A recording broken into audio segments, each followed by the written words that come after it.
தைப்பூசம் என்பது முருகப்பெருமானுக்குரிய வழிபாட்டு நாளாகும்.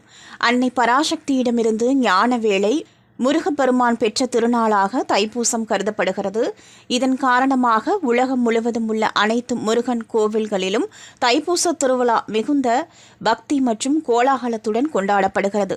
இந்த தைப்பூச நாளில் முருகனின் அறுபடை வீடுகளிலும் சென்று பக்தர்கள் தங்கள் நேர்த்தி கடன்களை முடிப்பார்கள். இந்த வழிபாட்டின் போது காவடி எடுத்தல், அலகு குத்துதல், பால்குடம் எடுத்தல், பாத யாத்திரை சென்று வழிபடுதல் போன்ற பல்வேறு விரத முறைகள் இந்த நாளில் நடைபெறும். இந்த தைப்பூசத்தில் குறிப்பாக பழனி தண்டாயுதபாணி சுவாமி கோவிலுக்கு ஏராளமான பக்தர்கள் பாத யாத்திரையாக ஆண்டுதோறும் வருவார்கள். இதற்காக பக்தர்கள் மாலை அணிந்து கடுமையான விரதங்களை கடைபிடித்து பல நாட்கள் நடைபயணமாக பழனியை நோக்கி பயணிக்கிறார்கள். பொதுவாக தைப்பூச திருவிழா காலத்தில் பழனியில் பக்தர்கள் கூட்டம் அலைமோதும். ஆனால் இந்த ஆண்டு பொங்கல் பண்டிகைக்கு முன்பே பழனி மலைக்கோவிலில் பக்தர்கள் வருகை அதிகரிக்க தொடங்கியுள்ளது.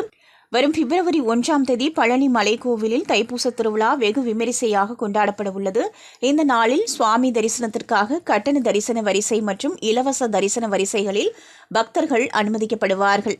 இந்நிலையில் தைப்பூச திருவிழாவை முன்னிட்டு பக்தர்கள் அதிக அளவில் வருவார்கள் என்பதை கருத்தில் கொண்டு பழனி தண்டாயுதபாணி சுவாமி கோவிலில் கட்டண தரிசன முறை ஜனவரி 31, பிப்ரவரி 1 மற்றும் பிப்ரவரி 2 ஆகிய 3 நாட்களுக்கு ரத்து செய்யப்படுவதாக கோயில் நிர்வாகம் அறிவித்துள்ளது.